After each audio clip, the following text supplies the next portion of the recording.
Hello po, good afternoon and welcome to 5th Generation Hobby Shop. Welcome to another unboxing and testing.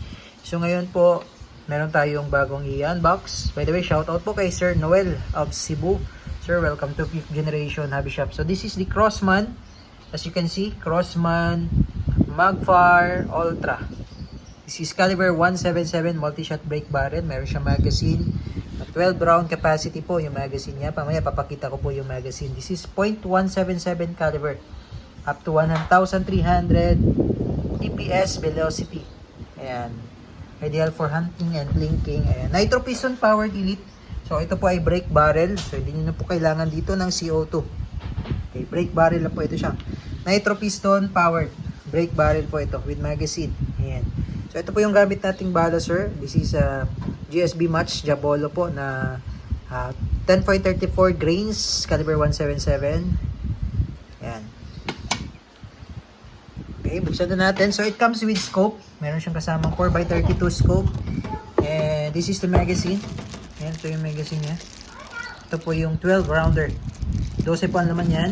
And this is the scope. Labas lang natin yung unit para makita nyo po. Ayan, so yung magazine.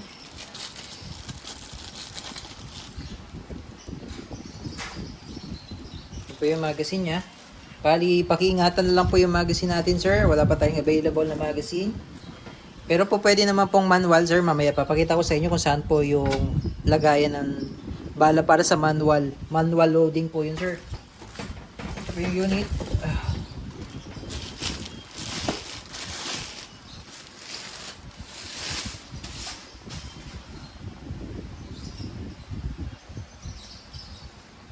Ayan. Meron siya, sir, adjustable iron sight.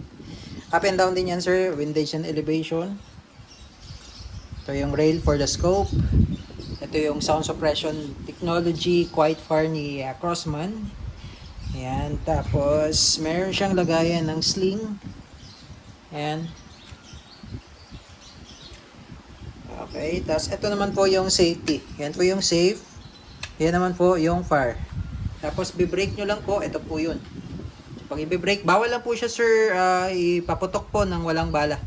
Brake nyo lang ganyan. Yan. So, bali. Okay. Tapos, kapag manual loading po, dito po, load ang bala. Dito po. Yan. Pag manual loading po, pag wala magazine po. Balik. Then, ito, testing lang po ito, sir, no? Bawal pong i-fire nang wala siyang bala. Testing lang. Firing. Okay. So, ito, sir.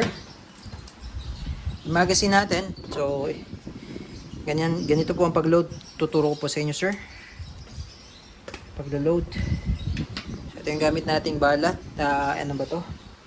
10.34 grains. So, maganda siya, sir. Pang hunting to, sir.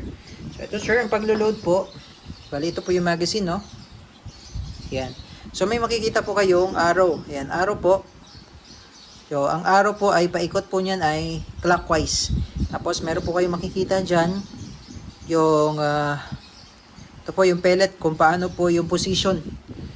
Yung position ng pellet. So, ganyan po. Ito po yung pellet. Ayan. So, pag ganyan po, unload. Ayan. Ganyan po. Tapos, yung ikot po, clockwise. Ayan. Ikot nyo lang po. Kung saan po nakatutok yung arrow, bali ito po yung ikotin. Ayan. Clockwise po. Ayan. So, load nyo lang po. So, nakadalawa na po tayo, kaya po meron siya indicator, yan. 10 na lang po ang pwede nating ilagay. So, ganyan lang po yung paglo-load.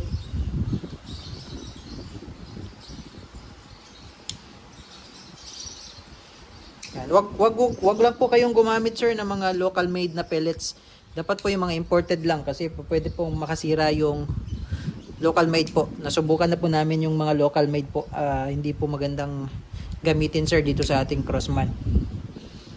Yan, mga imported pellets lang po like Crossman, Yomarex, Gamo. Ayan, yun lang po ang gagamitin nyo po.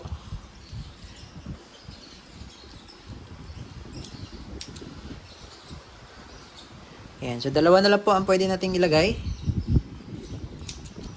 Ayan, isa na lang po ang pwede nating ilagay. Ayan, so pag 0 na po, puno na po. So ito po, wag na pong lalagyan yan dahil ito po yung papasok natin dito Ayan, so ganyan pong facing. Ayan po ang harapan. Papasok nyo lang po siya dito. Ayan. Tapos, bali lang kayo ng bali. Pagka bali, balik, putok, bali, balik, putok. Ganun lang po. Kasi meron siya magazine. Ayan. Pakita ko lang sa inyo, sir, yung scope naman.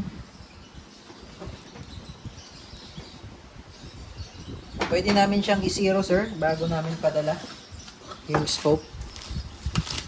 Para, if ever man, may konting adjustment na lang pagdating dyan. So, ito yung scope. Maganda rin yung scope niya. Ayan, 39 by 40. Center point. Out of the box, kasama na po siya.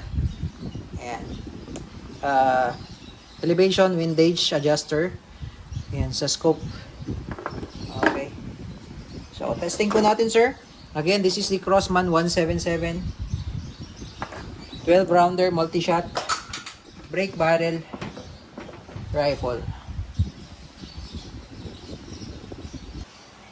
Okay, testing po, sir. Crossman Ultra 177. So, brake lang po natin. Paluin nyo lang po ito, no? Yan.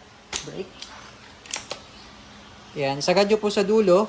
Then, balik. Then, makikita nyo po, meron pong indicator yan. Ayan po. Meron na po siyang, kita ba? Ayan po. Di klaro, ano?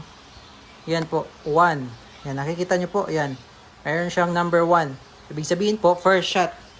Pwede nyo siyang gamitin kahit walang scope po. Dahil meron naman po siyang iron sight. Okay. Firing. Laglag lahat Okay, tapos test lang natin isa pa, sir. Sagad, balik.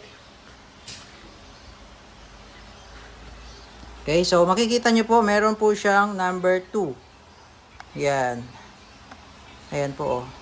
Yan, 2. Okay. Second shot. Okay. Teka, ayos ko lang, sir, yung target. Wala tayong target. Okay. Second shot po.